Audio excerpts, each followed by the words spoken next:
And, when you read historians' accounts of what people believed, say in 1500, and they go, well, hang on now, if witches are not real, then maybe demons aren't real. And if demons aren't real, maybe the devil doesn't exist. And no devil, no God. It's like, hang on now, let's not go too far down this road of skepticism here. The Rational View is a weekly series hosted by me, Dr. Alan Scott, providing a rational, evidence-based perspective addressing important societal issues. Hello and welcome to another episode of The Rational View. I'm your host, Dr. Al Scott. On this episode, I want to talk about skepticism, and I want to talk about science, going back to the roots of my podcast and why I'm here, fighting against anti-science sentiment. And to do that, I've got a special guest whose name is pretty well synonymous with skepticism, and I'm sure you're going to enjoy it.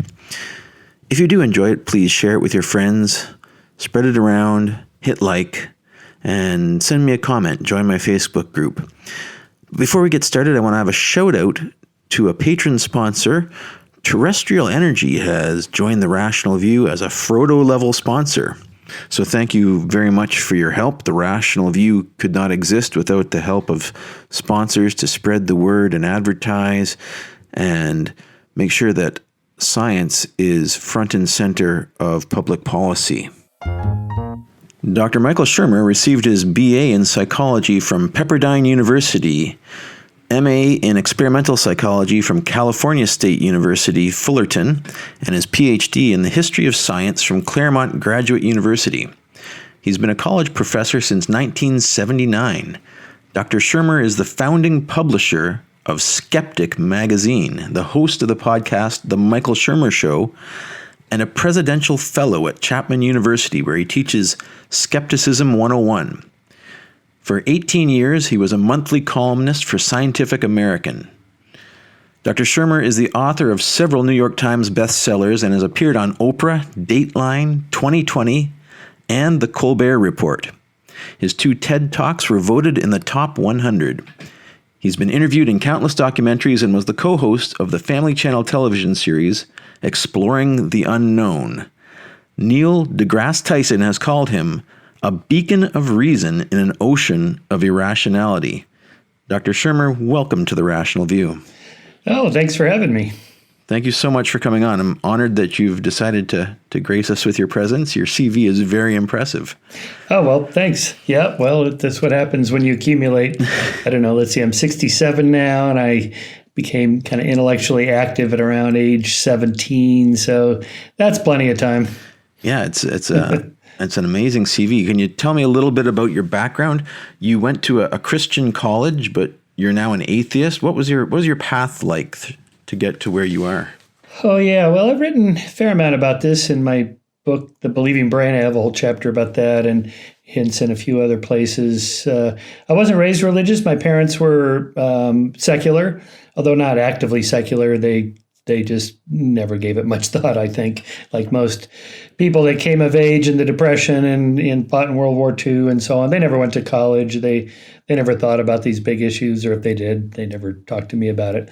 But I was influenced by my peers in the early 70s in high school. There was kind of the born-again movement was taking off, the sort of non-denominational evangelical movement, kind of the second wave of that. There was a big wave earlier in the century. But this one was kind of picking up momentum following the 60s and the New Age movement and the kind of recognition that religion as an organized institution has serious problems. So let's just go straight to God and the Bible and skip all the religious stuff. So that was kind of the underlying current when I got involved in that. And one of my best friends was a Presbyterian. They went to this Glendale Presbyterian church, and so he invited me, and I just said, well, okay, and I liked his sister. He had a really cute sister. Like, well, maybe there's added bonus here. I get to spend a little time with her. Okay, I see where this is going. Yeah. It's okay to have multiple motives, even though I took all the religious stuff seriously, at least at that time anyway. I liked her. Her name was Joyce. Anyway, so, but this Presbyterian preacher, he was something else. Boy, he was like a Tony Robbins, big guy, and he was, working the stage, working the audience, and I'm just sitting there going, holy crap, this is really amazing stuff. And he was pretty intellectual too, and so I always enjoyed that aspect of it, the big questions about God's existence and the problem of evil and free will and determinism and all that. I was just kind of getting introduced to some of those ideas, and I was interested in them. And then he did a calling up at the end of the sermon. He said, if you want to accept Jesus into your heart, come on up. And people were getting up, and I'm like, well, okay, I guess I'll go. So I just got up and just went to the front, and they did the whole. I think they put their hands on our heads or shoulders or something, and we read that passage, John 3:16, for God so loved the world, he gave his only begotten Son. So on and so forth. You may have eternal life. And I thought, okay, I did it. I'm in. Sweet. And so, although I remember the next day, Monday, back at high school, I told my friend Frank about this. This is a different friend, because he had been encouraging me to go to church also and get religious. And so I told him I did it. Frank, I went. I went up and I became born again. He said, wait, which religion? I went to Presbyterian. He goes, no, that's the wrong one. I went, what? Of course. The wrong one. And it turns out he was a Jehovah's Witness. And I thought, oh, okay. So I didn't know what that meant until much later. I read about the JWs and went, okay, well, I can see why he would think that's the wrong one. And but that always sat in the back of my mind like, the wrong one. Okay. So how do you know? Yeah. And I didn't give it a lot of thought at the time, but later I kind of thought through that. Later when I was in graduate school and I was studying comparative world mythologies and religions and social psychology and sociology and anthropology, and I kind of went through my Joseph Campbell stage and all that. I remembered, that all these different people, they believe stuff completely differently than me, yet they seem just as convinced they're right as I do. So what are the chances I got it right and all these other people are wrong, or that we're all wrong, or it's a different kind of truth that, can't be determined through science, because that's what I was studying at the time. Anyway, so I went through this for about 7 years, and I got pretty serious about it, and then I had to pick a college. So I went to first I went to Glendale College for my GE. It's just a community college. But then I went to Pepperdine, which was a Church of Christ school. It was conservative, very Christian. No girls in the dorms and vice versa. No dancing on campus. President Ford came to speak. And it was, everyone was reading Atlas Shrugged and, all the conservative economic stuff, so I got well indoctrinated into all that stuff. But then I went to just a secular state university for graduate school in experimental psych. So, and I just kind of gradually gave it up. I didn't deconvert overnight like I did. Break moment. No. So, just kind of chipping away. And also, there's a cultural aspect to this. When you're at a Christian school and surrounded by everybody who believes just like you, including the professors, there's kind of an internal consistency and logic to it. It's all coherent. All doubts are answered and understood and answered, and everybody believes like you, so it's reinforced. And then when I was at Cal State Fullerton for my master's in experimental psych, no one was religious, or if they were, no one talked about it. It just wasn't relevant. And that made it kind of okay to just doubt and just think about it and talk about it without any threat at all. Just like, well, yeah, whatever, dude, just believe whatever you want. I'm like, okay. And so there was nothing to lose personally. My family wasn't religious, so it's not like they were going to disown me or anything like that. In fact, I think when I did give it up, they were kind of relieved, because one of the aspects of being an evangelical is you're supposed to evangelize, which literally means you go door to door. You tell everybody you can about the good news, the Gospels. That's what they mean, the good news. Jesus died for your sins. You get to have eternal life. And in a way, if you don't tell people about it, that's kind of immoral, because here you have this inside knowledge about eternal life, an ultimate infinite love from God. how could you not tell people about this? Right? That's the attitude by evangelicals. Sure. And so, I went door to door. I told everybody, I could about it. So I'm sure a lot of my friends and family were like, "Thank God he gave that up," because it gets burdensome after a while. But then the pendulum kind of swung the other way for you, and you became editor of Skeptic magazine, and your name is synonymous with skepticism now. Yeah. So I wouldn't say by then it was like an ex-smoker running around trying to talk people out of this. By then, that was 1992. We founded Skeptic. I'd gotten past that. I did go through my kind of militant stage for a while. But now I'm really just more interested in the nature of belief systems, how they work, different kinds of truths, religious truths, political truths, mythic truths, lived experience truths versus the kind of truths that we're into, empirical science truths. And when you recognize that there's these other kinds of truths, they're not equivalent.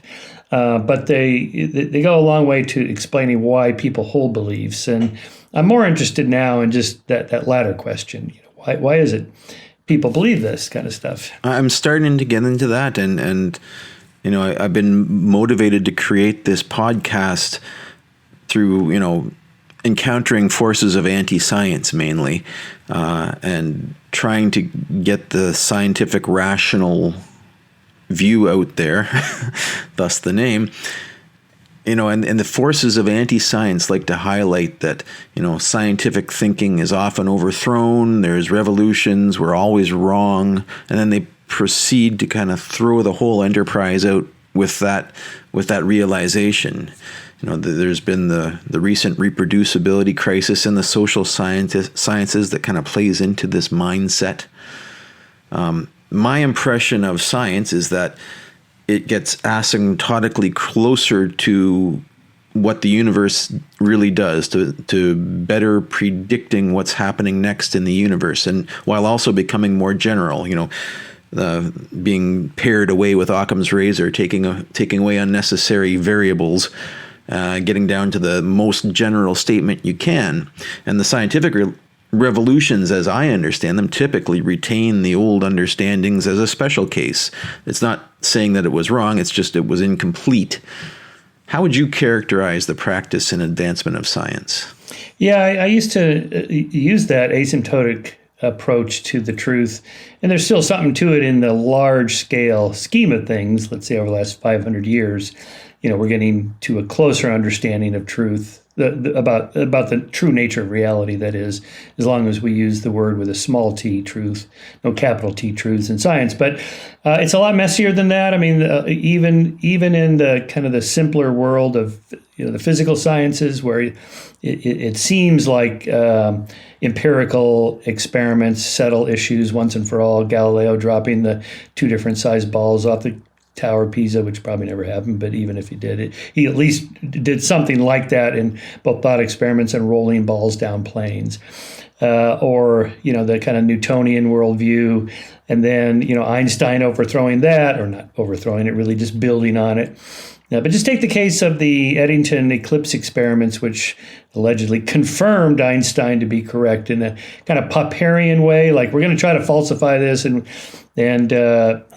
see whether Newton was right or Einstein was right. Newton had predicted that starlight would be deflected by the sun by a certain degree, just based on his analysis of what he thought gravity was, pulling the light toward it.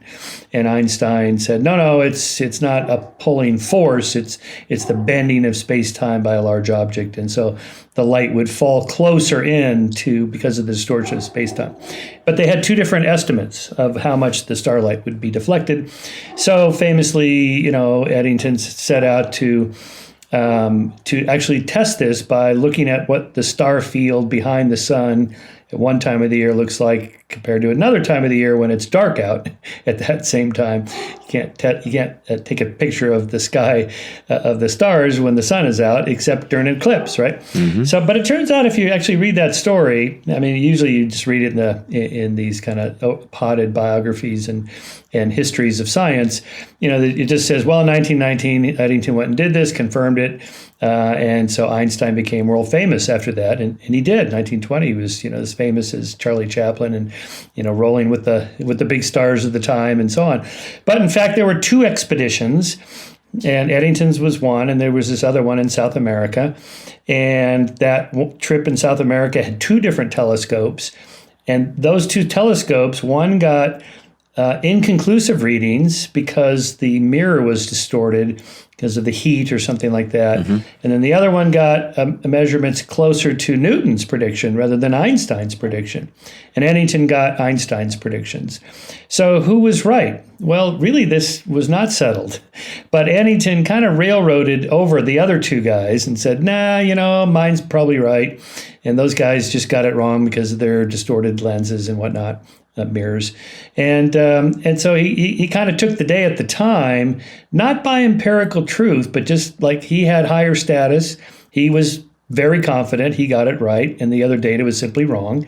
And he kind of just railroaded the other ones. Then later it was confirmed that he was right and the other ones were not right. So, later the confirmation came, consensus was reached. But just telling that little story, that shows you how messy it is, what a social process it is, and how even reaching consensus in science usually takes a long time. There's definitely have been backward steps, right? There have been railroadings, as you say, and false conclusions that have later been overturned. Certainly, it's not a monotonic approach. Yeah, and that's the physical sciences. The social sciences are way messier. You take something like intelligence. Well, what is that? Well, we're going to say it's this score on this test. Okay. Well, what's on the test?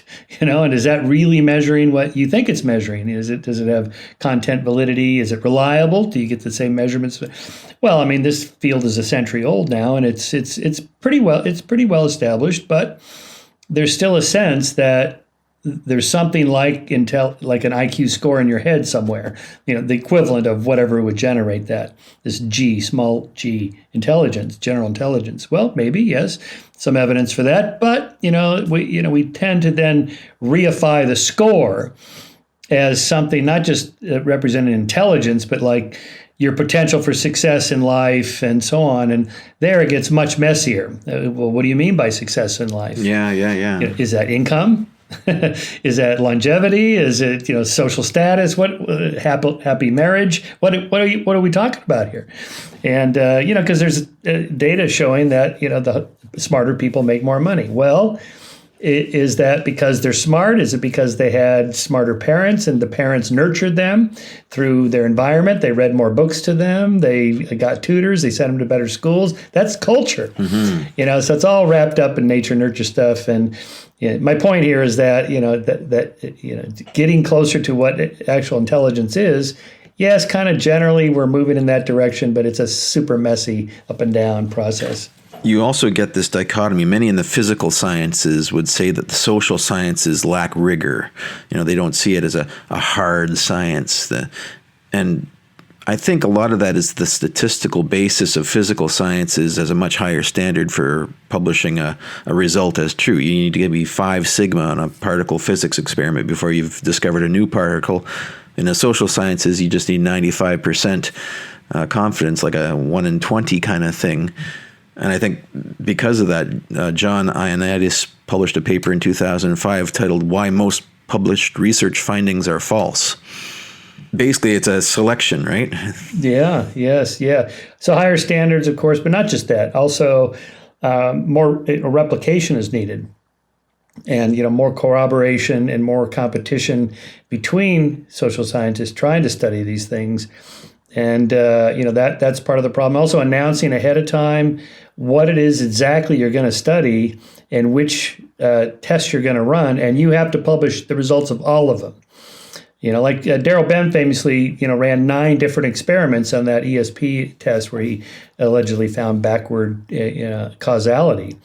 Just in case your listeners are not familiar with this is kind of the study that launched the replication crisis in the first place, the recognition that we have a crisis. That is, psychics and ESP proponents, site proponents always said, what's it take for you guys, you skeptics, you scientists, to accept psi is real? And we would always say, well, you got to have, published in a peer-reviewed journal, by a real scientist, that kind of thing. Sometimes we would say that kind of snarkily, right, knowing they don't have any. Well, also held against you. Yes, right. Yeah. So then Daryl Bem, this world-class experimental psychologist, ran this experiment in which he purportedly found statistically significant results in this psi experiment, and he published it in this prestigious journal of personality and social psychology, one of the most prestigious, most cited journals. So, okay, Shermer, here it is. Now what? It's like, well, okay. I misspoke when I said, one scientist with one experiment in one peer-reviewed journal. Okay. You got to have multiple, right? So it turns out, when people really looked more carefully at this, he had 9 different experiments, only one of which was statistically significant. Okay, so what were the results of the other 8? And that one wasn't the last one. That was like in the middle. So, and he was tweaking the variables, changing things around. And this is very commonly done, this so-called p-hacking, where you're that 0.05 or 0.01 or 0.001, whatever your standard is, that's the p-value. Well, you can hack that by, it's like, well, we got this one result and it's way out here. It'd be the equivalent of like Bill Gates lives in our neighborhood, so our average income in our neighborhood just, went up $100,000 a month that we all make when we don't make that. So that's not fair. So we're going to throw that one out. And here's this low one. We'll throw that data point out. And these people over here, that they don't really count. And you're kind of like after the fact sorting through. It's called data mining to find something significant. And there is the social aspect, because I got to publish. And because if I don't get published, then I don't get tenure and, blah, blah, blah. And all of a sudden you're talking about social career things that have nothing to do with empirical science, kind of clouding the whole issue. Now, back to your physics example, though, they can't tell you which molecule is going to do what in this little box of gas. All they can do is say, well, the volume is this, the density or whatever, the mass is that or this or that. There's this many. On average, here's what's going to happen. But we can't tell you what that molecule right there is going to do. Well, that's kind of what we do. Say, well, okay, so you have, 1 million smokers.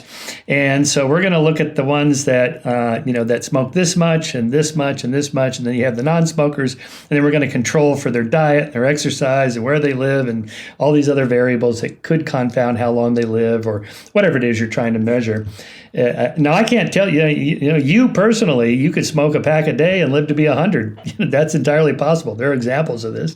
And you got the guy that runs, a marathon every week and he eats granola and he keels over dead at age 30, right? So we can't make any predictions about, people. It's just the group, kind of a collective thing. So that's always a problem for everybody. Yeah, it's just the statistics. And the replication crisis was, as you say, brought on by maybe this BEM paper. But basically they went back and there was a concerted effort in the social sciences to try to reproduce some of the major results in the field. And reproduction of science is, if you look at the Popperian way science is supposed to move forward, you reproduce science. You do something and then you want it to be reproducible. If it's not a reproducible result, it's not science. But people don't gain tenure by reproducing other people's results. In most cases, you have to have your own ideas. And this is, you have to be innovative. And so very few people want to spend time reproducing results. So in this case, we've gone forward with a 95% standard for publishing something when probably 19 other people did the same study and didn't find anything. So the 1 in 20 that found a 1 in 20 effect will publish it and become famous and get the professorship. Yeah. So Stuart Ritchie has a book about this called Science Fictions. And he's very good on this, that he kind of lists the 20 different problems with the whole scientific process. And that's one of them, is that top journals, the better the journal, the less likely they are to publish replication studies, because those aren't interesting. We need something new and sexy to get our numbers up. Okay, well, that's sort of an economic model issue then that has nothing to do with science. But it does cloud things for sure. Yeah. So, and Stewart lists, a number of things that should be done without throwing the whole thing out. It's not like, all studies are corrupt. And also I should point out that, we're talking about Popperian falsification. That's only part of it. In fact, what scientists actually do is they don't try to falsify anything. They're really trying to confirm things because, they're subject to motivated reasoning and confirmation bias as much as anybody else. It's the other labs that are trying to, falsify you. Really, that's why you got to publish those replication studies by the other labs that are trying to debunk you. But really, the whole process moves along. If you want to, invoke your asymptotic curve metaphor, in a Bayesian way, like my confidence is growing on the credence of this particular theory because I keep updating my priors with each new experiment that fails to falsify. So the failure to falsify is just kind of in the negative direction, but that pushes me in the positive direction toward a greater confidence that I'm going down the right path. This probably is going to work out. Maybe not, but I'm growing more confident all the time in this kind of cumulative way. So you get this both push and pull, positive, negative effects there with science. And here I'd also recommend Naomi Oreskes' book, Why Trust Science. Naomi has a bunch of examples, including from climate science, to pick a super relevant topic. When you hear about the climate consensus by the IPCC, here's our paper, 10,000 scientists, and here's what they think. Okay, well, this isn't a democracy like they just meet on the weekends and go, okay, show of hands, how many think anthropogenic global warming is real? No, it's not like that at all. It's that, you take, say, 10,000 published peer-reviewed journal papers on climate science, and what percentage conclude anthropogenic global warming is real? Well, 97%. That's where that number comes from. Well, what about the other 3%? Maybe they're right. In the history of science, sometimes the minority people or even just one person turns out to be right and the whole group is wrong. Well, yes, that's possible. But in this case, there's so many independent scientists working in completely different fields. You got the guy studying glaciers, and this one studies sunspots, and that one studies volcano. This one studies ocean acidification. This one studies the rise of sea level. This one studies, flowering plants and when they start to bloom in the spring. This one studies bird behavior. And they don't meet on the weekends to get their story straight so they can destroy, conservative American capitalism because we're all socialists. It's a conspiracy. Yeah. There's no conspiracy. They don't even know each other. They don't publish the same journals. They don't go to the same conferences. And they're all coming to the same conclusion. So that increases my confidence that, this is probably true because it's not like they're all deluded in the same direction. It's one of the distinguishing factors between science and other methods of truth, I find, is that science, you don't have to have a common shared community upbringing. You don't have to have it passed down from your parents. You don't have to live in the same place. You don't have to have the same skin color. You don't have to have the same religious background. It's such a diverse group of people coming to the same answer that bias seems outrageous. Yeah, very unlikely. Same thing with evolutionary theory. We're confident because this convergence of evidence from multiple lines of inquiry, paleontology and geology and comparative anatomy and comparative physiology and lots of genetics, the fossil record, they're all converging to the same conclusion, common ancestor and so on. And so it's not like they could possibly be totally deluded by some overarching ideology that clouds everybody's thinking. And yes, there are the occasional skeptics.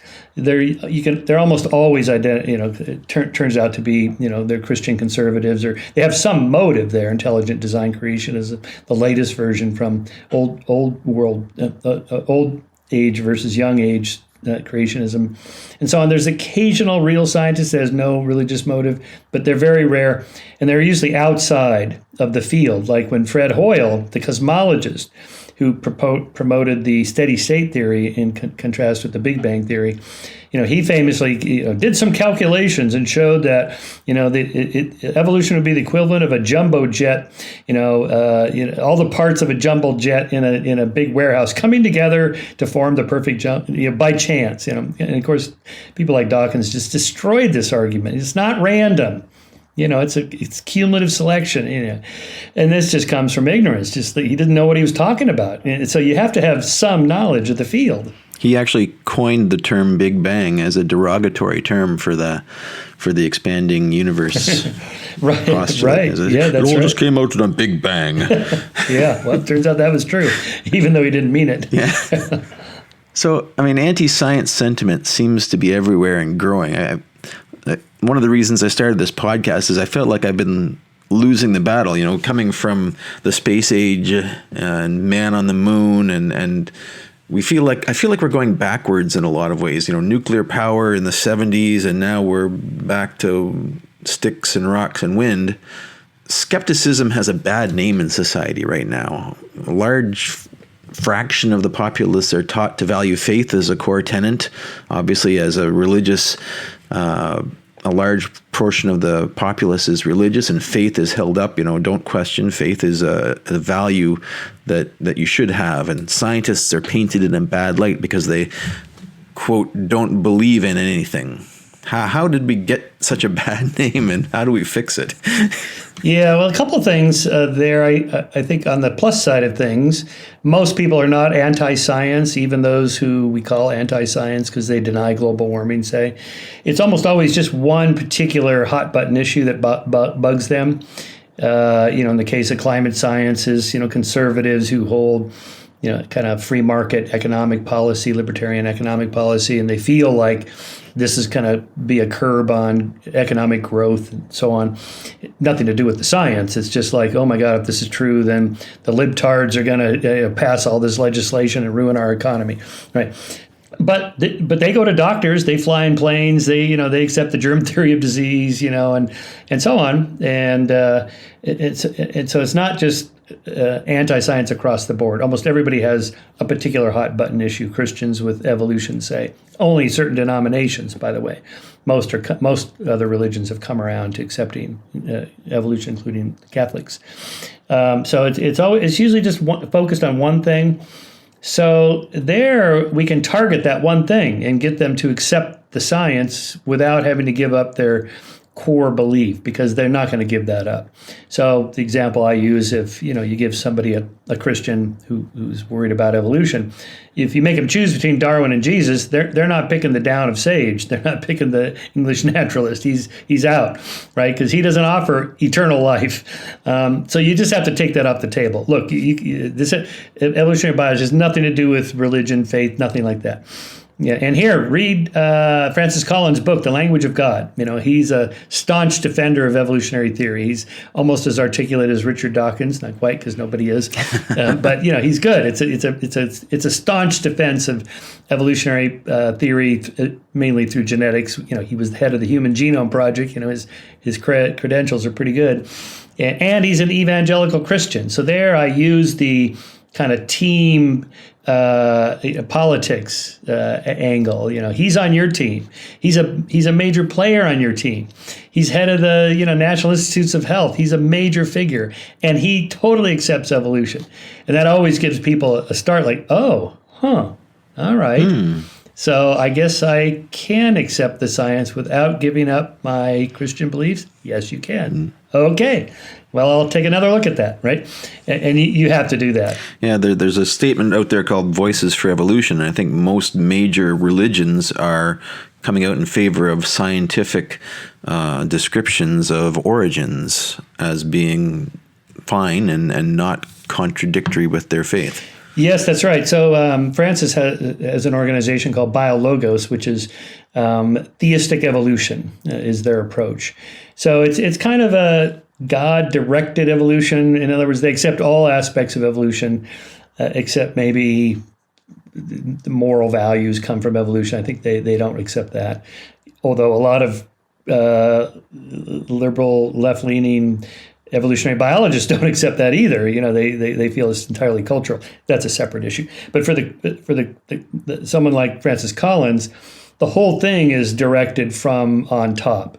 Not that God tinkers with every species, every newborn. That God designed the laws of nature to unravel and I should say unfold as they do. The original meaning of embryology is unfolding, including embryological unfolding, would be itself just kind of built into the laws of genetics, say, in this example, and building proteins from DNA and so forth. That all just happens naturally because that's the way God designed it.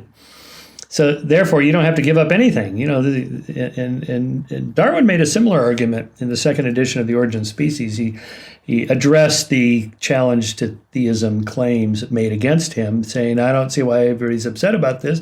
In Newton's time, they were worried about Newtonian mechanics, taking God out of the picture. But in fact, most people came to accept the fact that, well, that's how God creates solar systems. He uses gravity.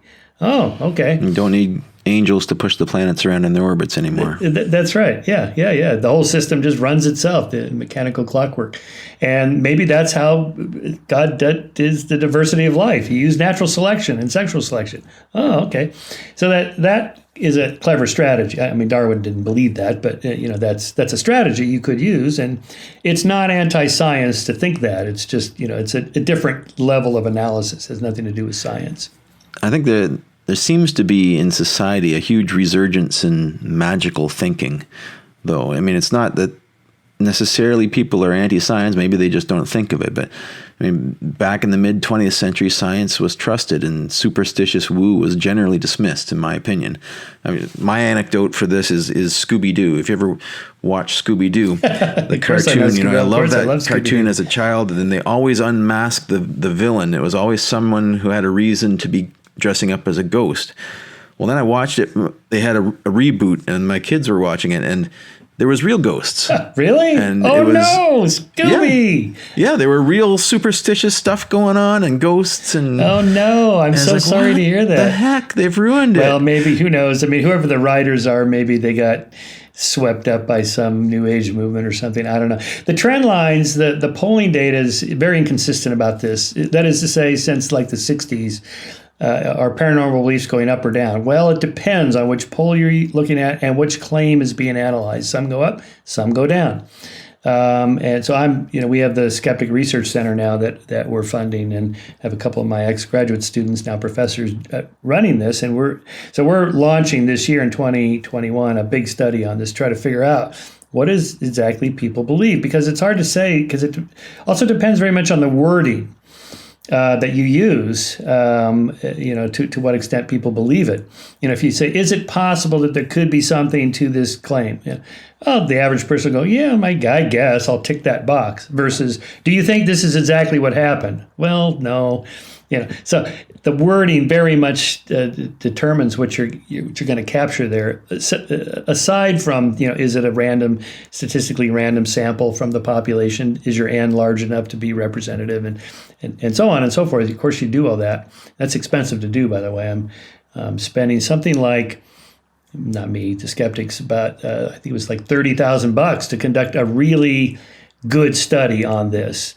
With like an N of like, I think it was like an N of 20,000 over the course of 4 different big studies we're conducting in the next 6 months.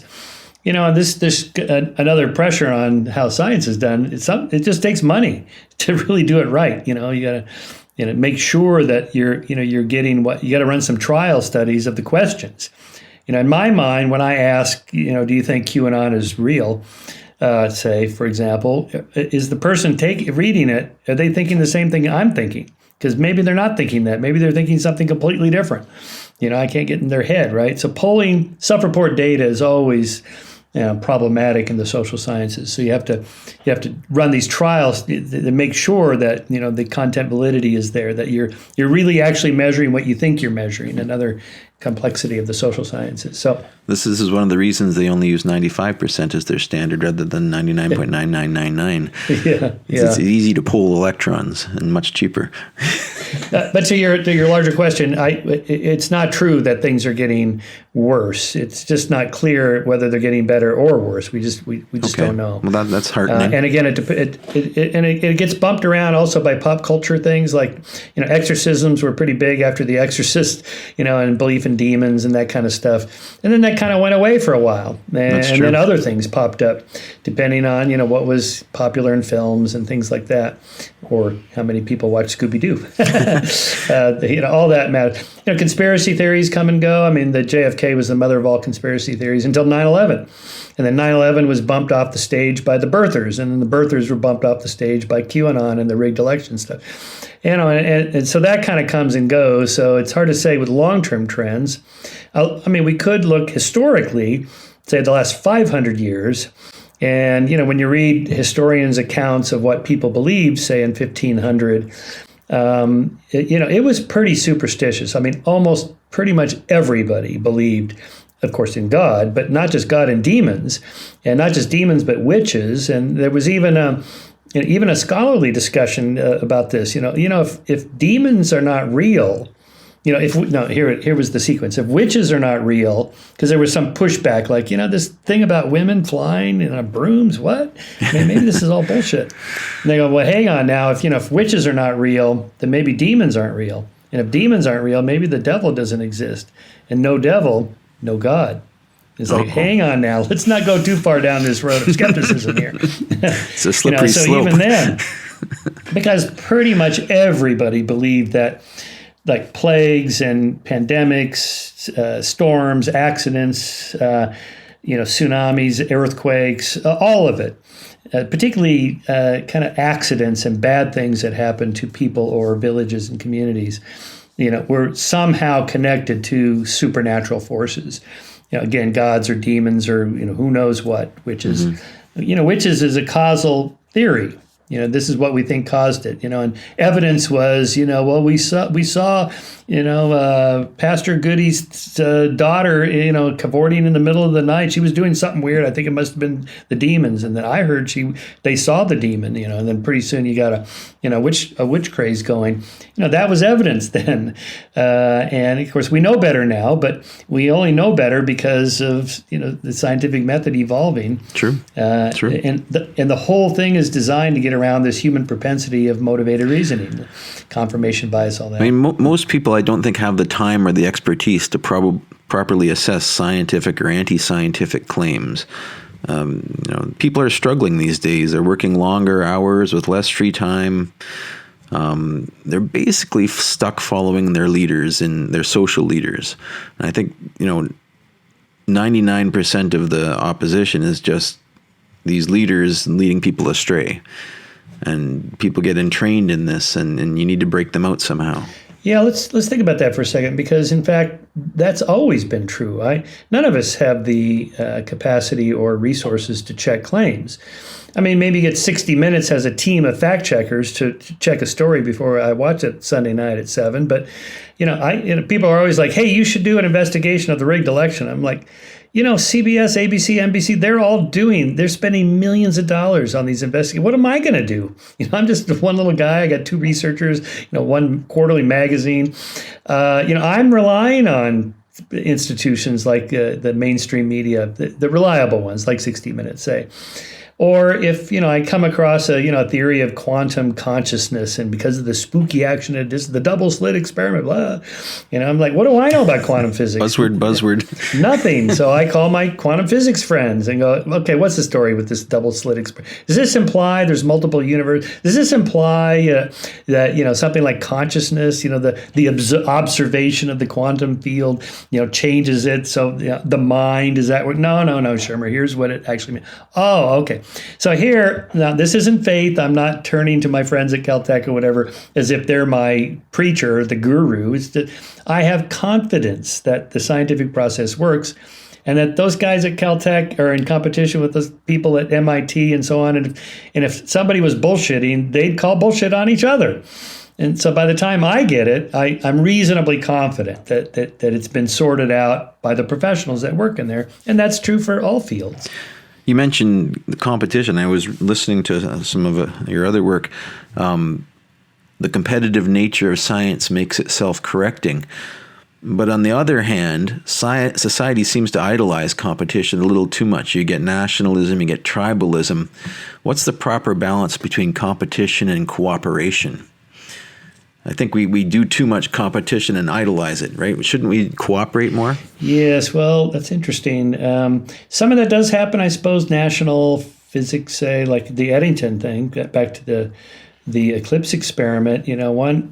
One aspect of that was, well, those Germans, they're getting all this credit, for all these breakthroughs in physics. We Englishmen, we got to get in there, right? So some of that, but also Einstein was an internationalist, and Eddington recognized that Einstein rejected kind of German nationalism, so he also wanted to support Einstein for that. So that's a little bit of what you're talking about there. I think touches on some of that. I think, but less nationalistic science today is more like theory teams. Like, I think nature is a more powerful force in human behavior, and you think nurture is a more powerful force. Well, of course, we know both interact, but which one do you emphasize more? And so this would be something like, to pick a couple of hot button topics, something like, to what extent do genes versus the environment lead to criminal behavior, criminal activity? This is a pretty, highly disputed subject, or intelligence, or gender, or, whatever. Just pick one that people get incensed about and cancel each other on Twitter. And there you have kind of a team sport in nature nurture. Does that trickle down to the researchers themselves? Yes, sometimes it does. There's a bias that can show there. It's like, oh, well, those people that were saying, race and IQ, racial differences and racial group differences in IQ scores.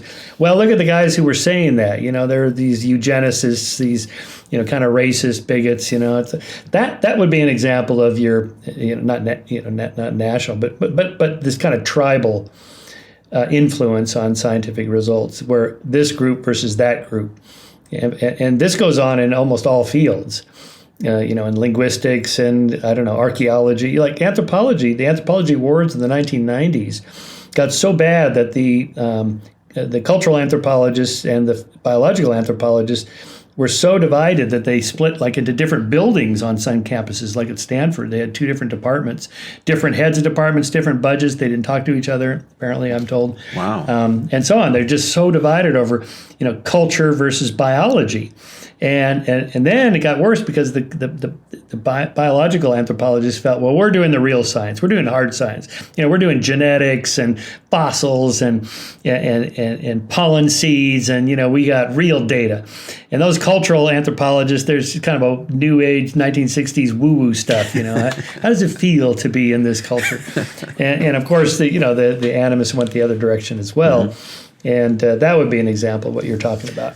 Yeah, it's an interesting observation, and you feel like you can do more with cooperation. You look at the physics, the big communities and the particle accelerators, and you basically have everybody in the community is working on one project because it's so expensive. But then you see them publish a paper and there's no opposition because they're the only group in the field. So it makes you a little bit nervous about that result. Yeah, where the byline is longer than the article itself. Yeah. So it's a difficult line to walk, I think. Well, there, I suppose, if you only have one particle accelerator the size of CERN, and there's, it costs, billions of dollars to build and takes 20 years. Yeah, you're not going to have, well, why doesn't some other lab test it? There is no other lab. So what are the chances? Well, even there, I'm reasonably confident that, this one person here says, well, look at this little particle did this, whatever the wavy thing it does in that little cloud chamber. I don't even know what I'm talking about at this point. But on the photo, they're trying to interpret what this data means. And I assume that, when they're in their meetings, they're not deluding each other, that somebody would go, hey, wait a minute, I don't think that's what that means. And then they would debate it, discuss it. I'm reasonably confident that would happen. No, and it does. I'm also reasonably confident about it, but you just have that. It may take longer when you have everybody on one team for the skeptical voices to be heard and properly given their due. Also, I should point out that in the history of fraud in science, of which there is some, creationists always point this out. Look, these guys were wrong about this and that. So how do you know you're not wrong about evolution in general? Well, first of all, it's never the creationists that figured out that that fossil was not an ancient hominid. It was a pig that was buried, 10 years ago. It was some other scientist. The graduate student figured it out, and actually most fraud has been exposed, that the guy was faking his data. He just made the numbers up, wrote them down in his lab book. Well, it's usually a graduate student or some insider that saw it happen. And now we have whistleblower laws to protect them from being punished for coming forward. So that would be an example of the scientific process itself working. It's in that self-correcting way. Now, on the other side of the coin, and the opposition to science, you're probably very familiar with postmodernist thought. And I remember going through people, philosophers coming at me with postmodernist ideas and saying that there is no objective reality and there are no universal truths, and all science is a community which are coming together with the same mindset to culturally construct a false truth, or we're a community of dupes basically fooling ourselves. And it gives credence, I think, to alternative facts and subjective realities. Is this movement responsible for some of our current problems in anti-science sentiment and policy? Some of it, but to be fair, their original challenges to science were pretty reasonable in the late 60s, 70s, and into the 80s. That kind of postmodern turn, as it's sometimes called. A lot of their challenges of showing everything I just said, the social nature of science and how it operates, that was all true. And that was a good correction to, if you have numbers, then you're purely objective and there's no bias at all. Well, no, there's a ton of bias in there. But it was a correction that, as often happens, goes too far. You can say all of that, and that's all true, without then throwing everything else out with it.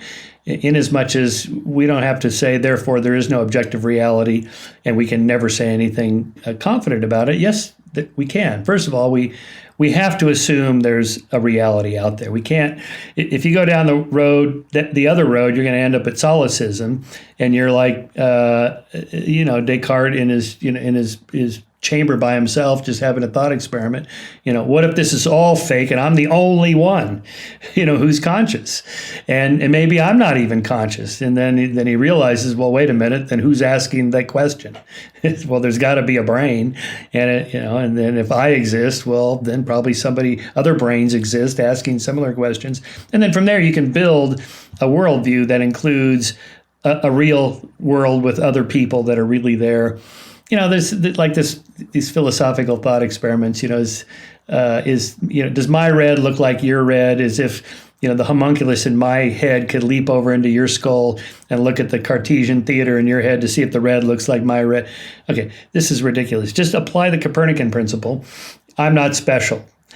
My brain operates like your brain, uses dopamine and all the neurotransmitter substances designed the same way.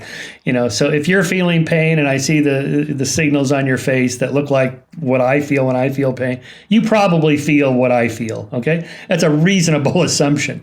Without us having to throw the whole thing out and go, well, maybe I'm the only mind on the planet and everything else is an illusion. Very, very unlikely, right? So from there you can build a reality without, and you can recognize the social nature of science and all the flaws and the prejudices that, have happened and so on, but they're corrected, and we just keep moving on without having, to go down the total postmodern road. And so, anyway, that's what. I agree. And as in everything, there's a grain of truth and a very important realization about bias and the cultural nature of bias and things that people at the time didn't know they were doing. And that's, I think, as you say, an important correction to keep in mind. But it's there's wackadoodles that just go so far with this thing that wackadoodles. Yeah. Well, so that really then is influential when it comes to like the social sciences and humanities, because that then drifts into politics and policy. And then, then it starts to really matter. This isn't just, some, quantum physics experiment, what that implies for consciousness or not, or God's existence. This is like, well, what law should we pass about this particular issue, immigration or abortion or whatever, and that's where the postmodern thing becomes dangerous. To pick another hot button topic, the whole trans issue, which, it comes up almost daily. It's a very polarizing issue, I think. And it's a shame that gender is such a major issue. It shouldn't be, in my opinion, it shouldn't be such a determiner. Society has genderized various roles in society. I think, people from the start say this represents male, this represents female, and this programming of gender is a problem that leads to this. If I think this wasn't such a high priority to have, gender reveal parties of infants, why is that even important? It shouldn't be important. Yes, exactly. That's right. It shouldn't be important. The least interesting thing about you should be how much melanin you have in your skin or what bits you have between your legs. Who cares? Indeed. Well, everybody cares now. And okay, but let's separate those issues. They care. Why do they care? Well, because of historical inequities. All right. So we have to start off by saying, okay, yes, there are bad things that happened.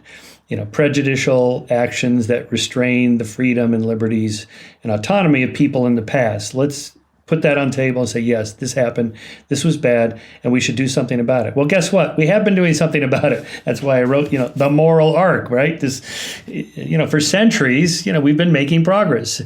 But it's slow, it's gradual, and we know from research now that, slow, gradual, peaceful change is the best way to do it. It's most likely to succeed. If you go down the road toward, rapid, sudden change through violent revolution, that almost always fails. Not always, but almost always fails. And it's harder to get people to get on board your cause if you start, burning down Starbucks and breaking windows at banks and, just kind of losing your mind about these issues. People aren't going to join, make donations, support, get on the phone and call their congressman and ask for change. It's just not going to happen. But the problem is the way it actually happens is not a good rallying cry. So my little line about this is, it's like, what do we want? Slow, gradual, peaceful change. When do we want it? Eventually. It's like no one's coming down to the courthouse to march on that, right? That takes, kind of behind the scenes, slow legislative change. And, if you look at the history of like attitudes toward blacks, Jews, women, gays, and so forth, it usually happens from the bottom up. Eventually the laws get changed, which is good. Supreme Court says, okay, this is the law of the land, boom, done. But the build up to that is usually decades of shifts in novels, screenplays, films, comic books, TV scripts for television shows. Ellen comes out on her television show as gay. These kind of little landmarks. Scooby-Doo, I'm so distressed because I have a 5-year-old son now. My daughter's, who's almost 30, we used to watch Scooby-Doo, and it was such a great Skeptic show. And now I want to introduce my son to Scooby. And now you tell me this, I'm like, oh no, not Scooby. Because that was a good bottom up, kind of. You got to get the old Scooby-Doo, the retro. Look for the retro Scooby-Doo. My 5-year-old loves it too. Okay. Oh, good. Okay, good. He's making Lego figures of all the Scooby-Doo guys. So I think we're getting close to the end of our time slot here. But this has been a great discussion. We should do it again sometime. I really appreciate you coming on and chatting with me about it. Happy to air my grievances anytime. They're just kidding. One final thing. A shout out from Neil deGrasse Tyson on your website. That's really impressive. Can you hook me up with an interview? Oh, yeah, sure. I'll connect you to Neil. He's a good guy. He's a really good guy. And he's done a lot. I mean, he's so famous that of course he gets a lot of pot shots. Whoever's the kind of the top dog gets hammered a lot. But he's great. He's a really good guy. Yeah, I love him. He's super smart. Super smart. He's so quick. That's right. He's very fast. He's funny. That matters. People think, well, anybody could do what he does. No, they can't. Most people can't do what he does. Bill Nye, he's also really good at communicating things with clarity and with humor.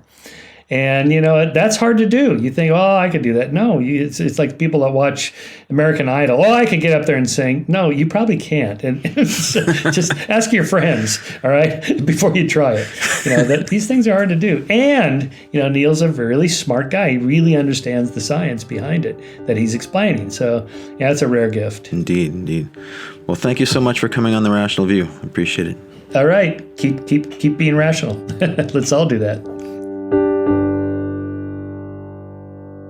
If you're enjoying what you're hearing, please consider visiting my Patreon page and becoming a patron of this podcast at patron.podbean.com/TheRationalView.